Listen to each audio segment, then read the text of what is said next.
Hello students, welcome back to Srishti classes. तो आज हमारी क्लास है मैक्रो इकोनॉमिक्स की, जहां पर हम मैक्रो इकोनॉमिक्स के बेसिक्स पढ़ रहे हैं। ठीक है, तो आज हम पढ़ने वाले हैं ग्रेट डिप्रेशन के बारे में। ठीक है, ये वर्ल्ड हिस्ट्री का सबसे बड़ा इकोनॉमिक क्राइसिस था, जिसमें प्रोडक्शन, इनकम और एम्प्लॉयमेंट सब बहुत ज़्यादा डाउन चले गए थे। ठीक है, इसके रिगार्डिंग मैंने एक शॉर्ट भी डाला हुआ है, आप उसको भी ज़रूर देखना।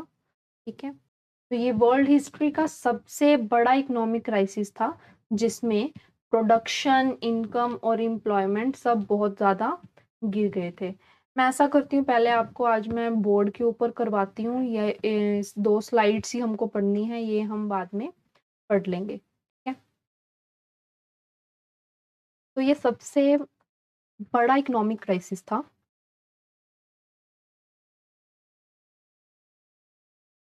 ठीक है, जहां पर प्रोडक्शन, इनकम और एम्प्लॉयमेंट तीनों बहुत ज्यादा डाउन चले गए थे। ठीक है, इस इवेंट में हमें समझ आता है कि इकोनॉमी कितनी बुरी तरह से डिक्लाइन कर सकती है। तो हुआ क्या था कि ग्रेट डिप्रेशन की शुरुआत हुई थी 1929 में, अक्टूबर 1929 में। ठीक है, तो अक्टूबर 29 में क्या हुआ था कि स्टॉक मार्केट क्रैश हो गया था। स्टॉक मार्केट क्रैश हो गया था। ठीक है, कहां पर? वॉल स्ट्रीट में। अब आप पूछोगे कि ये वॉल स्ट्रीट क्या है? तो वॉल स्ट्रीट हम जब बोलते हैं, वॉल स्ट्रीट एक प्लेस है। ठीक है, जो कि कहां पर है? न्यूयॉर्क, न्यूयॉर्क सिटी, यूएसए में। ठीक है, लेकिन ये सिर्फ एक प्लेस नहीं है, ये एक सिर्फ सड़क नहीं है, ये पूरे फाइनेंशियल मार्केट का सिंबल इसको माना जाता है। इसको पूरे फाइनेंशियल मार्केट का सिंबल माना जाता है। ठीक है, जब हम वॉल स्ट्रीट बोलते हैं, जब हम वॉल स्ट्रीट बोलते हैं तो इसका मतलब होता है स्टॉक मार्केट और फाइनेंशियल सिस्टम। ठीक है, वॉल स्ट्रीट का मतलब यहाँ पर क्या है? स्टॉक मार्केट और फाइनेंशियल सिस्टम। और ये फेमस क्यों है? ठीक है, ये फेमस क्यों है? क्योंकि यहाँ पर न्यूयॉर्क स्टॉक एक्सचेंज है, क्योंकि यहाँ पर न्यूयॉर्क स्टॉक एक्सचेंज है।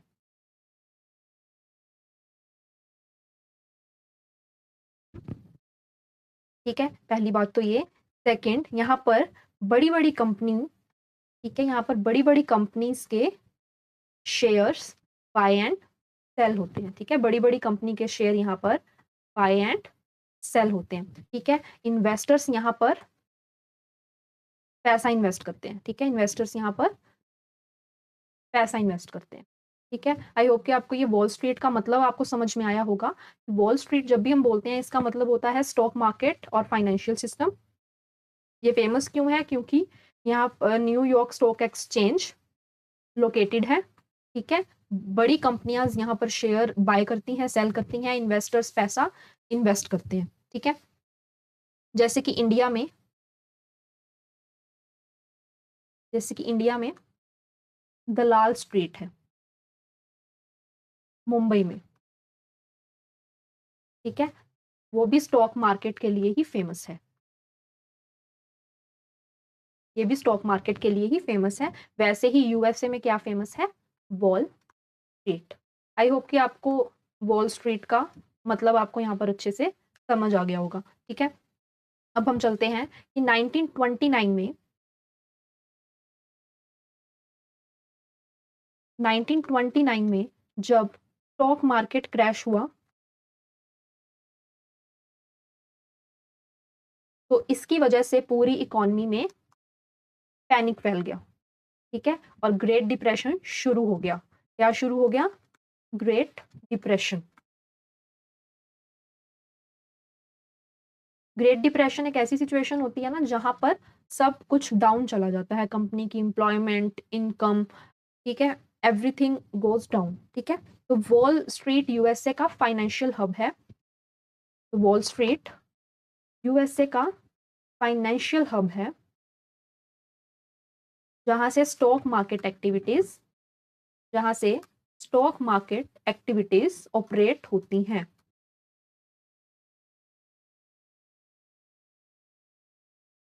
ठीक है, तो वॉल स्ट्रीट क्रैश की वजह से क्या हुआ, ग्रेट डिप्रेशन आ गया यूएसए में, ठीक है। और क्या हुआ, लाखों इन्वेस्टर्स का पैसा खत्म हो गया, ठीक है, लाखों इन्वेस्टर्स का पैसा खत्म हो गया, बिजनेस बंद होने लगे,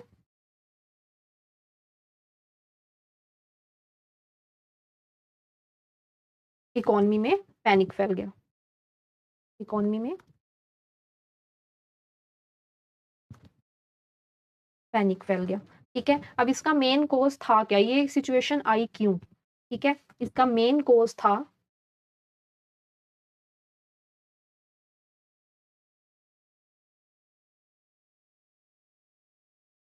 मेन रीजन था इसका, फर्स्ट रीजन था एग्रीगेट डिमांड कम हो गई थी, अंडर कंजम्पशन की सिचुएशन आ गई थी, ठीक है। डिमांड क्या हो गई थी, पूरी इकोनॉमी की कम हो गई थी, अंडर कंजम्पशन की सिचुएशन आ गई थी, ठीक है। और इन्वेस्टमेंट क्या हो गया था, इन्वेस्टमेंट ज्यादा हो गया था, ओवर इन्वेस्टमेंट, इन्वेस्टमेंट तो ज्यादा कर दिया लेकिन डिमांड ही नहीं थी, ठीक है। मींस मार्केट में सप्लाई तो ज्यादा हो गई, सप्लाई ज्यादा हो गई और डिमांड कम हो गई, ठीक है। अब देखेंगे हम what actually happened in economy, what actually happened in economy, असल में हुआ क्या था इकोनॉमी में, गुड्स तो प्रोड्यूस हो रहे थे, गुड्स प्रोड्यूस हो रहे थे लेकिन सेल नहीं हो रहे थे, प्रोड्यूस हो रहे थे लेकिन सेल नहीं हो रहे थे, फर्स्ट पॉइंट तो ये है, ठीक है। सेकंड, इसीलिए सेल ना होने की वजह से क्या हो गया, अनसोल्ड स्टॉक जमा होने लगा, अनसोल्ड स्टॉक जमा होने लगा, ठीक है, ऐसे का ऐसा ही वो पड़ा था। प्राइसेस गिर गए, डाउन चले गए, ठीक है, प्राइसेस डाउन चले गए तो प्रॉफिट भी कम हो गया, ठीक है। अब जब प्रॉफिट कम हुआ तो कंपनीज ने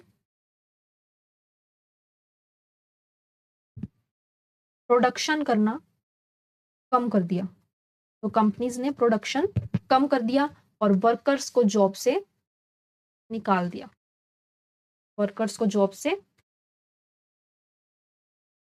निकाल दिया, ठीक है। क्या हुआ इकोनॉमी में, गुड्स तो प्रोड्यूस हो रहे थे लेकिन सेल नहीं हो रहे थे, सेल ना होने की वजह से अनसोल्ड स्टॉक जमा रहने लगा, प्राइसेस गिर गए, प्रॉफिट कम हो गए, कंपनीज ने क्या किया, प्रोडक्शन को कम कर दिया और वर्कर्स को जॉब से निकाल दिया, ठीक है। अब इसका रिजल्ट क्या हुआ,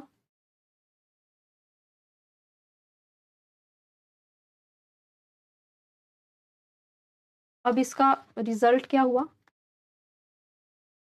अनएम्प्लॉयमेंट बढ़ गया,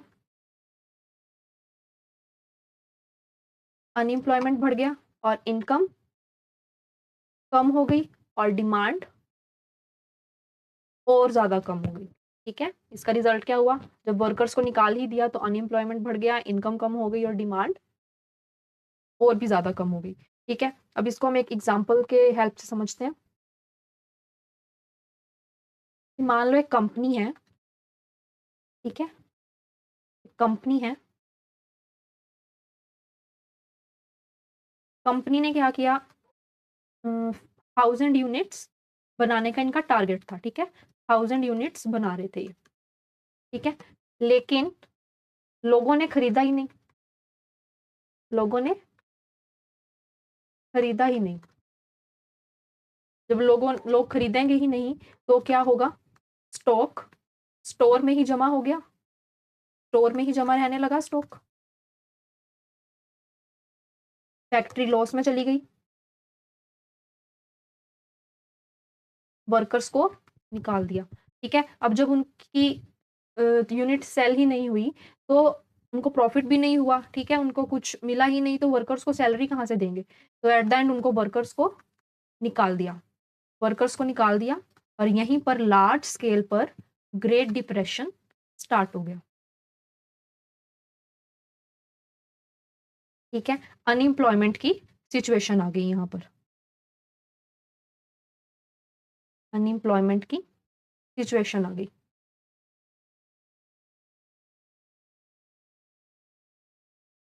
एक टाइम पर खासकर यूनाइटेड स्टेट्स में अनएम्प्लॉयमेंट बहुत ज्यादा बढ़ गई। ठीक है, लगभग ऑलमोस्ट 3% से इंक्रीज होकर 25% तक अनएम्प्लॉयमेंट वहां पर बढ़ गई, जो कि एक बहुत ही सीरियस सिचुएशन थी वहां पर। ठीक है, तो लेकिन ग्रेट डिप्रेशन की एक इम्पोर्टेंस भी है, वो इम्पोर्टेंस क्या है उसको हम देख लेते हैं।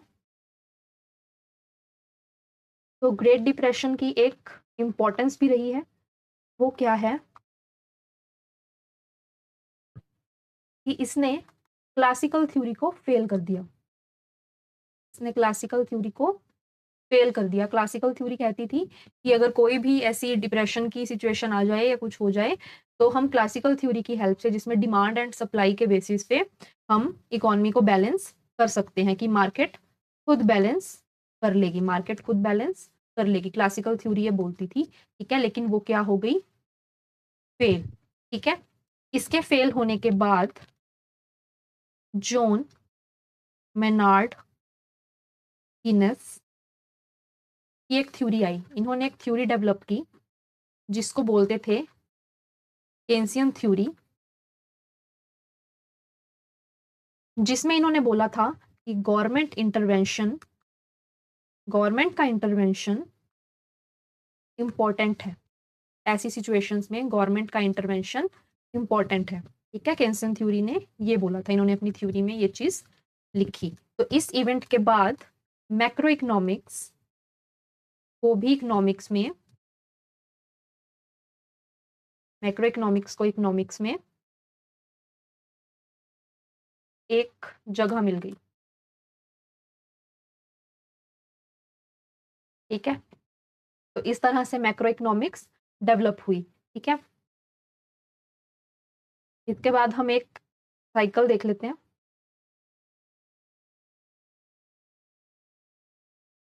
एक फ्लो चार्ट देखो, लो डिमांड होने की वजह से क्या हुआ, लो डिमांड होने की वजह, लो डिमांड क्यों हुआ, क्योंकि ओवर इन्वेस्टमेंट था, इन्वेस्टमेंट ज्यादा था। ठीक है, और लो एम्प्लॉयमेंट, एम्प्लॉयमेंट लो हो गई थी।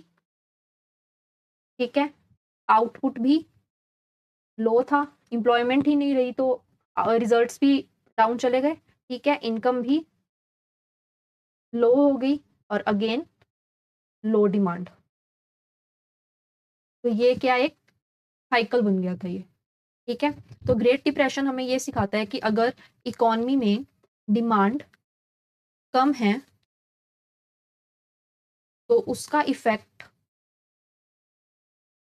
पूरी इकोनॉमिक सिस्टम पर पड़ता है, उसका इफेक्ट पूरे इकोनॉमिक सिस्टम पर पड़ता है। आई होप कि आपको आज का कंसेप्ट ही अच्छे से समझ में आया होगा।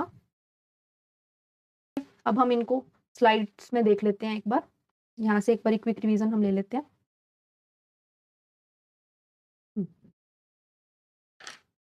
तो ग्रेट डिप्रेशन आया 1929 में। ठीक है, ये एक बहुत ज्यादा वर्स्ट इकोनॉमिक डाउनटर्न था in the history of the industrial world. It began after the stock market crash of October 1929, जो जहां जिसकी वजह से वॉल स्ट्रीट पैनिक में आ गया और मिलियंस ऑफ इन्वेस्टर्स का पैसा डूब गया। In 21st century the great depression is commonly used as an example कि how far an economy can decline, कैसे एक पूरी इकोनॉमी डिक्लाइन कर सकती है। ठीक है, the main cause behind this crisis was the fall in aggregate demand, कि एग्रीगेट डिमांड कम हो गई ड्यू टू अंडर कंजम्पशन, क्योंकि डिमांड ही नहीं थी। और ओवर इन्वेस्टमेंट था, इन्वेस्टमेंट ज्यादा था और डिमांड कम थी, ठीक है।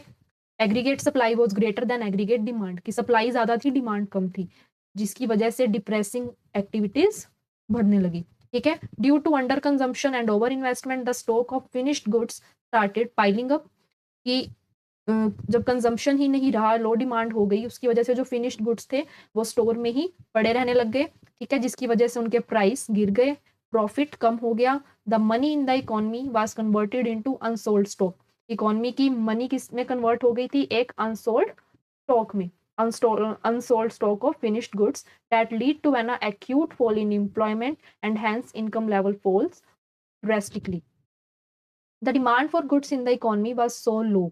गुड्स की डिमांड बहुत लो चली गई थी, प्रोडक्शन इसकी वजह से लो कर दिया, ठीक है, प्रोडक्शन लो हो गया, प्रॉफिट नहीं था, तो इसकी वजह से अनएम्प्लॉयमेंट बढ़ गया क्योंकि कंपनीज ने एम्प्लॉयज को निकालना शुरू कर दिया, और अनएम्प्लॉयमेंट रेट किस रेट से बढ़ा, 3% टू 25% इन यूएसए, ठीक है। ये तो था कितना असर पड़ा पूरी इकोनॉमी के ऊपर। नेक्स्ट स्लाइड में हम देखेंगे अब ग्रेट डिप्रेशन की कुछ इम्प्लीकेशन और इम्पोर्टेंस भी है, इसने क्लासिकल अप्रोच को फेल कर दिया। क्लासिकल अप्रोच क्या कहती थी कि डिमांड और सप्लाई के बेसिस पर पूरी मार्केट इकोनॉमी को हम बैलेंस कर सकते हैं, लेकिन ऐसा नहीं हुआ। जिन्होंने ये बिलीव किया था in the market forces of demand and supply part the way for emergence of the Keynesian approach. It was the incident that provided the economists with sufficient evidence to recognize macroeconomics as a separate branch of economics. तो इसके बाद Keynesian approach आई, ठीक है, उन्होंने अपनी theory में लिखा कि गवर्नमेंट का इंटरवेंशन जरूरी है ऐसी सिचुएशंस में, ठीक है, और इसके बाद से macro economics as a separate branch of economics के रूप में बाहर आया। मैक्रो इकोनॉमिक्स एक अलग से अब आपका सब्जेक्ट बन गया है। तो the cause and effect relationship of the great depression can be summed up in this flow chart, जो कि है लो डिमांड हुई, ओवर इन्वेस्टमेंट की वजह से low level of employment, over investment हुआ था ना, ठीक है, लेकिन डिमांड क्या थी, कम, डिमांड कम थी और इन्वेस्टमेंट कर दिया ज्यादा, जिसकी वजह से एम्प्लॉयमेंट कम हो गई, एम्प्लॉयमेंट कम होने की वजह से फिर आउटपुट कम आने लगा, इनकम लो हो गई लोगों की, अगेन डिमांड लो हो गई, ठीक है। तो ये पूरा एक साइकिल बन गया, ठीक है। आई होप कि आपको आज का ये ग्रेट डिप्रेशन वाला टॉपिक आपको समझ आया होगा। तो ग्रेट डिप्रेशन हमें सिखाता है कि अगर इकोनॉमी में डिमांड कम हो जाए तो उसका इफेक्ट पूरी इकोनॉमी पर पड़ता है। तो आज का था ये इंटरेस्टिंग सा टॉपिक, आई होप कि आपको समझ आया होगा, और अगर आपको वीडियो अच्छा लगा हो तो इसको लाइक करें, शेयर करें, सब्सक्राइब करें। और नेक्स्ट क्लास में हम करेंगे कुछ important terms, entrepreneurs, revenue, investment expenditure for major sectors of economy, and ये मे बी आपका लास्ट टॉपिक होगा, नहीं इसके बाद एक और है, main objectives of any macro economic policies. तो आज के इस टॉपिक को अच्छे से आप रिवाइज करना, ठीक है, and thank you, see you in the next class.